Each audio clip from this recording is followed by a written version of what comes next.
are a great poacher of other writers' plots.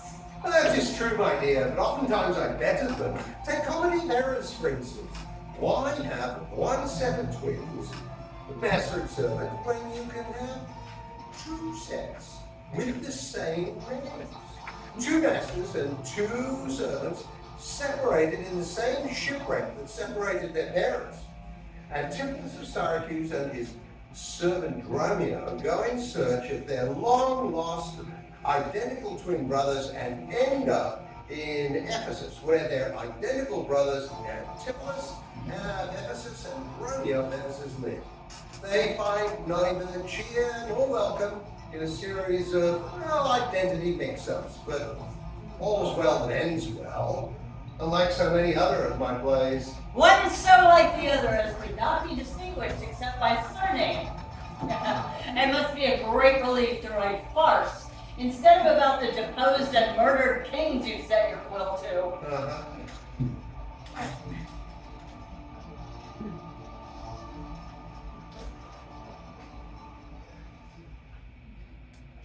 The gold I gave to Dromio is laid up safe at the Centaur, and the heedful slave has wandered forth in care to seek me out. By computation and my host's report, I could not speak with Dromio since at first I left him at the mosque.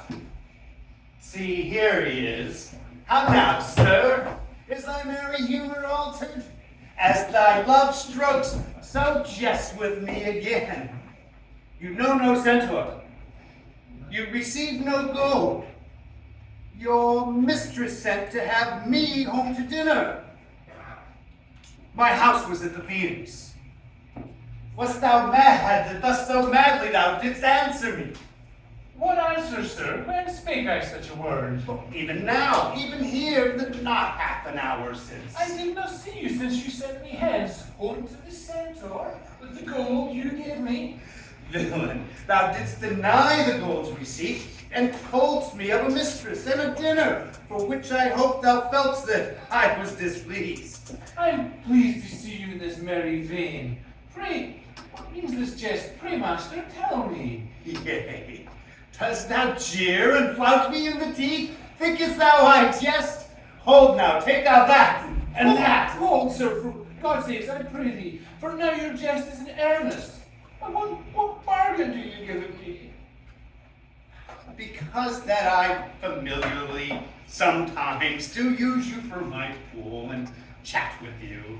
Your sauciness will jest upon my love and make a common of my serious hours. If you will jest with me, know my aspect and frame your demeanor to my looks. Else I will beat this method into your sconce. Sconce, call it you? So you leave battering? I'd rather have it ahead. I must get a sconce for my head, and ensconce it too, else I shall sink my weight in my shoulders. Pray, master, tell me, why am I beaten? Dost thou not know? Nothing but that I am beaten. Shall I tell you why? Aye, and wherefore? For they say every why hath a wherefore. Why, first for flouting me, and wherefore for urging it a second time to me. Was there ever any man thus beaten out of season, when in the why and the wherefore there is no rhyme nor reason? Well, sir, I thank thee. Thank me, sir, for what? Merely for this something you gave me for nothing. But soft, who wafts this young?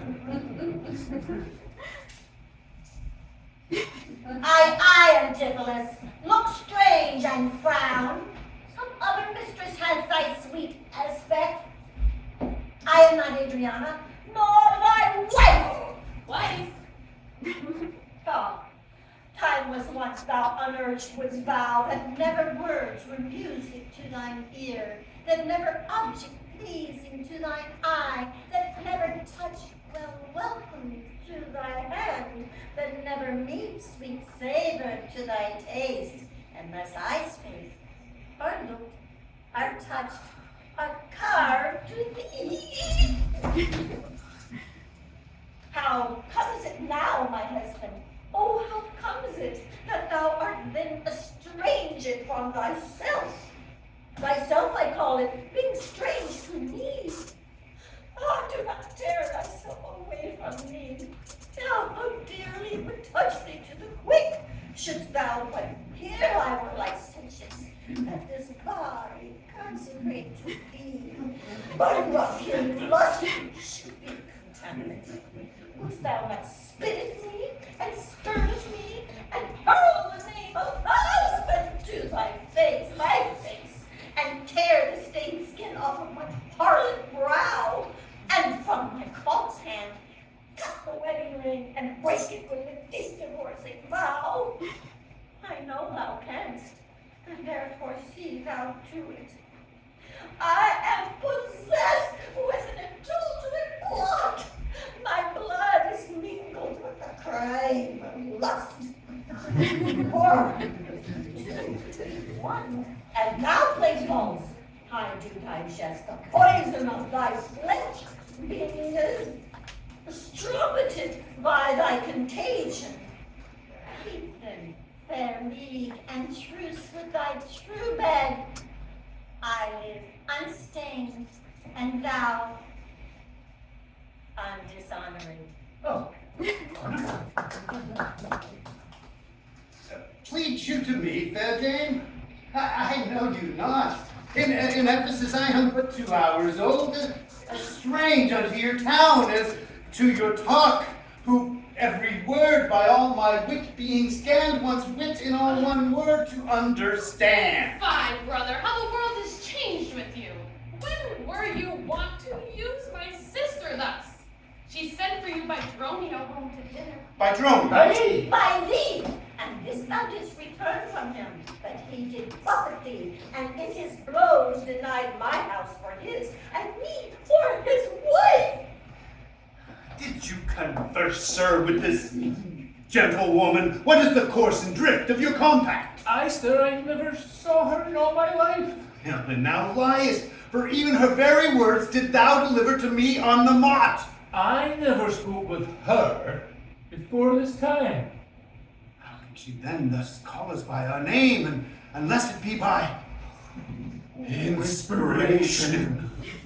How ill it agrees with thy gravity to counterfeit thus grossly with thy slave, abetting him to thwart me in my mood. Come, I will fasten to this sleeve of thine. Thou art an elm, my husband, and I a vine. To me she speaks. She moves me for her theme. What? Did I marry her in my dream, or sleep I now and think I hear all this? What error drives our eyes and ears amiss? Until I know this sure uncertainty, I'll entertain this offered fallacy. Romeo, go bid the servants spread for dinner.